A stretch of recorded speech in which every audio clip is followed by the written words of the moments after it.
Isang araw, punta ko doon sa puntod ng libing ng tatay pati nanay ko. Noong una nakita ko yung mga bata na nagka-green na skirt, mga babae, basang-basa, ulan eh. So tumatakbo sila papuntang doon sa likod sa squatters area.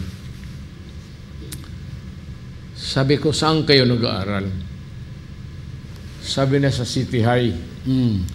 From City High hanggang doon sa Wireless Cemetery, doon sa yung Roman Catholic Church na cemetery. Doon yung tatay ko eh. Wala pa naman yung itong mga Memorial Park noon. Nakita ko yung mga bata. Kawawa. Sabi ko, kaya yung DCWD, yung opisina ng tubig, doon, malaki. Tinignan ko kasi wala nang space eh. Sabi ko,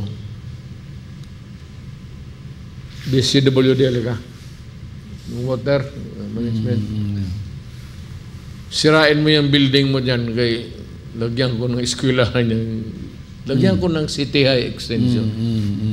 Maghanap kayo kung saan kayo maghanap ng umalis kayo dyan. Total may pera man ang gobyerno. Sabi ko, umalis kayo. Pinasira ko talaga. Sabi ko, kung hindi, sisirain ko yan. Mayor ako eh. So, malakas ang loob ko. At saka, yung mayor ako, yung anong dapat sa tao, talagang gano'n. Everybody knows that. Sabi nila tapag-tapangan. Hindi yan tapag-tapangan. Prinsipyo yan. That's why they listen to you. Sabi ko na, sirain ninyo, kung hindi, sisirain ko kayo. Kasi lagyan ko ng eskwelahan yan. Para sa bata. Bahala na kung saan kayo maglipat.